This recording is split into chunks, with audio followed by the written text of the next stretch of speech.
right, so I'm going to now do a review and break down some of the aspects of one of my all-time favorite Shark Tank pitches, entrepreneur, and the person I'm probably asked the most about out of all the years of being on Shark Tank. When I'm on the street, everybody says, "What's up with that cute little boy, Mo's bows and his little bow ties?"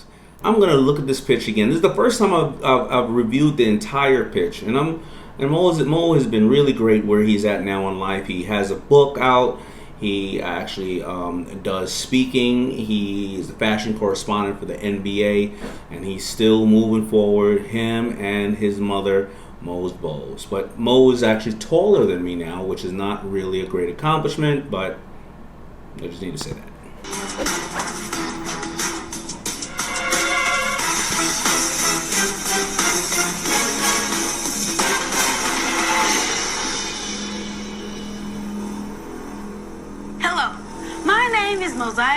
And I'm the CEO of Mo's Bows. Look how proud he's standing.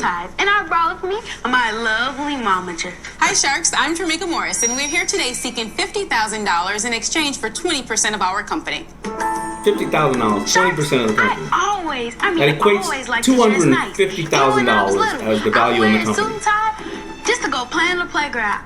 But the problem was I couldn't find any bow ties that I liked. So my grandma, she showed me how to sew. And then, Mo's bows became. Now, we've actually brought y'all some amazing bow ties to have, feel, and see the quality of product we offer. Bow ties are classic, but Mo's Bows bow ties, we like to call them a classic swag. All right, now it's all about resonating when you're doing a pitch. And first of all, we are human beings and we judge people in the first 30 seconds we see them. And when this young man comes up and he speaks with such authority and his head and his body language is held up straight, you realize that this is not the business of the parents. This is truly his. Also, you realize that even at that age, he resonated with and he found the desire for it. He said, "I even play in the playground in my suit." So that's the initial part of resonating with the Sharks and the visual. Now, how is he resonating with me at the moment? His grandmother taught him how to sew.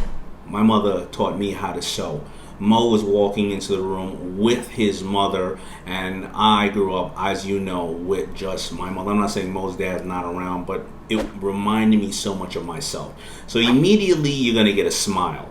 However, the valuation of $250,000 for the company is something that we have to all take into consideration. As much as I like Mo and his bows, or all of us like them, we don't have to buy the whole company. We can either just buy one bow tie, or just say no and leave it for somebody else who may want to invest, or let them do what I think all entrepreneurs should do, is not taking any investment too soon and go down the path and figure out what you're doing. Investing in Mo's Bows today means investing in the future, because we don't just make bow ties. Mo's story has inspired people young and old to tap into their passion. Yes, I give everyone the same advice. Figure out what you like doing and find out how you can make money doing it. Figure out, find out. Figure out, find out. Sharks, I know that together we can make a lot of money and make this business really, really successful by helping people look good and feel good in my bow ties. So, all right, 2 other tips right there. Remember I said before, I don't even remember actually what he said on set, because a lot of these pitches are probably an hour long, but he basically said he gives advice. At that age, he was giving advice, telling people, find something that you love and figure out a way to make money at it. And of course, what about that jingle, right? Figure out, find out. Figure out, find out. Those are the things that those are what I call opening a new file when it comes to negotiation. You see, Mo didn't realize he was actually doing that. But every time you hear figure out, find out, or every time you see a bow tie, whatever the case is, you may think of Mo because he goes figure out, find out, figure out, find out. It's kind of like the, what you talking about, Willis? What you talking about? What you talking about? What you talking about? What you talking about, Willis? Showing my age, but when you think of things, and I'm thinking of Arnold, I'm thinking about, the show that he was on. But that is a jingle, for argument's sake purposes. It's a jingle. Figure out, find out. Figure out, find out. You're going to be repeating that all day after this. I only just have one question. Who's coming with me? You're so charming. Are you selling any of these bow ties, Mo? Yes. How many and to who? I sold 2,000. 2,000. Wow. Did you hand make 2,000 bow ties? Yes. Yourself? We made my grandma. But you're doing it all in your house right now? Yeah. You're running a sweatshop. How old are you, Mo? I'm 11 years old. How long did it take you to sell the 2,000? We've been in business for 2 years. Most started when he was 9. This year, we've sold a total of 1,500 ties at a total of $55,000 in selling ties. $55,000. Wow. Who are you selling? All right, so now we're talking about proof of concept. Mo is evaluating the company at $250,000 because he wants to give away 20% for $50,000, and 20 goes into 100 5 separate times. So you times 5 times 50, and you come up with $250,000. They have sold 2,000 bow ties over the course of 2 years, and the good thing about that is 1,500 bow ties were sold in this previous year that they're talking about. So what does that mean? That means the business is scaling. Sometimes people will say, I've sold 2,000 bow ties in that period of time, but 1,200 were sold the year before, and then the following year 800, meaning there was a decline in sales, and maybe they had what we call an Oprah moment or something that popped the bow ties in the beginning. However, instead he went from 500 last year to 1,500 this year. You equate 1,500 bow ties in 1 year by a little 11-year-old boy. If you really do your math around that, that would probably be, that's an average of about 12, 15. That's an average of, they would have to probably do $1.2 million in sales for me to get back my initial $50,000. That's just how the math works. We sell online, and we have 11 different stores across the South. How do people find you, Mo? They find me from different trunk shows. My mom posted it on Facebook and magazines. I've been in the Oprah magazine. So he's got a lot of I forgot publicity. about that. The How much Oprah does it effect. cost you to make one, and how much do you sell it for? What it costs for me to make one is $6 to $10, and they range from $45 to $55.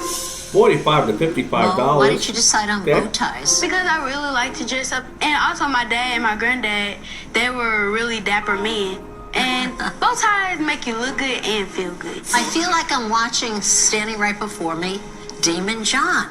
Yeah. Working with his mother, Baby. making his clothes, his first hats in the kitchen. I didn't remember What do you that, think, Barbara. Damon? Is that your new protege? It could be.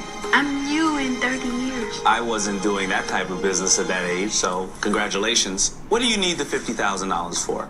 We want to use the $50,000 to go home and secure a manufacturer. You anticipate a large amount of orders, or are you saying that you already have orders and you want to take the money to utilize it for that? Absolutely, both. We currently have 11 stores. We have about 5 more stores that are waiting. Any big box players, any large fashion players interested? Right now, he's reached out to Macy's and Dillard's and some of the big box players, but right now it's in specialty boutiques. Now, this is key to the negotiation. He showed not only that he has the ability to sell, but the trunk shows are important, but it can be held against them to some extent. The trunk shows are basically when you go out and you open a trunk someplace. You're not going to be able to do that with your bow ties all over the place, and it's obvious that Mo is absolutely adorable, and anybody is going to buy anything from Mo if he has a trunk outside showing his clothes. So the good part about the trunk sale is that people are allowing Mo to go into their stores and show out of a trunk. The bad thing is, just like those little vicious Girl Scouts who make me buy their cookies every time I see them.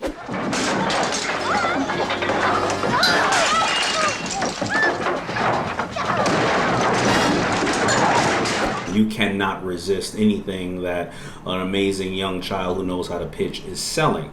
So that's what we're analyzing at this point. And you may wonder why the store owner is allowing Mo to go in there and show the goods. Well, number one, it shows that they care about the community. Number two, they don't have to pay for the goods. Remember, Mo is making the goods, so they don't have a cash outlay to create inventory.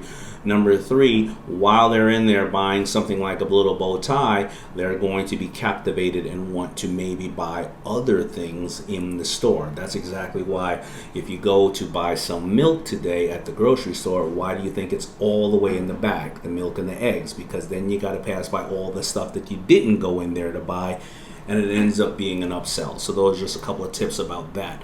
But the most interesting part is they're already in a couple of stores. Now, they're in stores where they're not necessarily doing trunk shows. So that shows that there's a viability.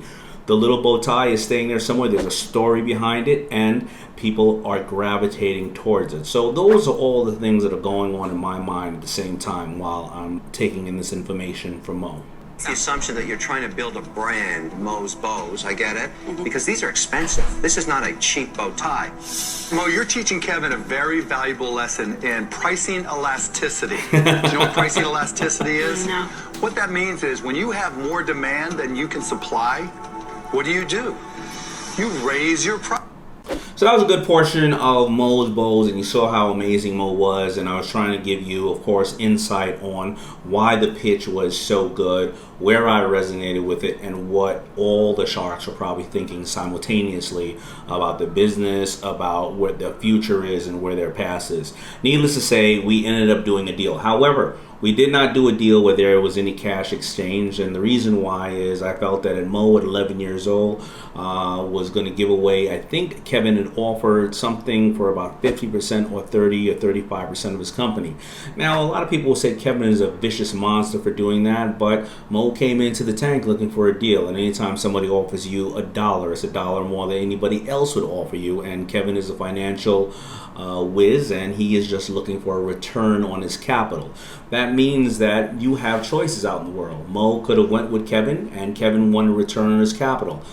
There's nothing wrong with what Kevin wanted, but did Mo want a strategic partner? Did Mo want distribution? And what other shark felt that they can add different forms of value to Mo?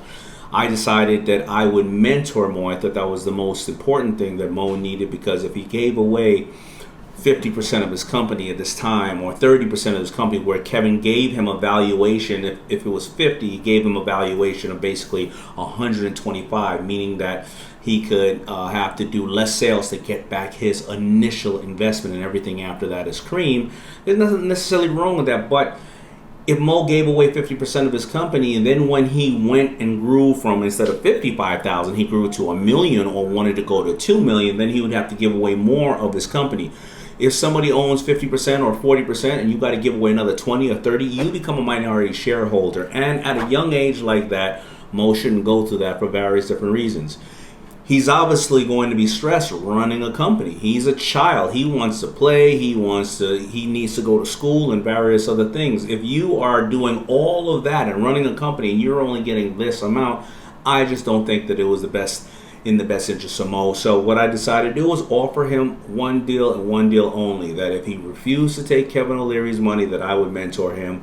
And Mo and I have had a great relationship, and he's been mentoring me on how the new world of business is being done, and it is really great. But more importantly, his mother is the one, just like my mother, who's doing all the hard work and the mentorship with Mo. So hopefully you learned a couple of things from Mo's Bows and his little bow ties, and the way that the sharks think when there's a deal in front of their face.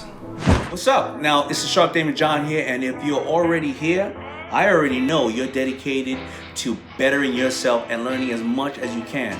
To learn even more, subscribe to my channel and make sure that you don't miss any of these valuable videos, and I will see you next time.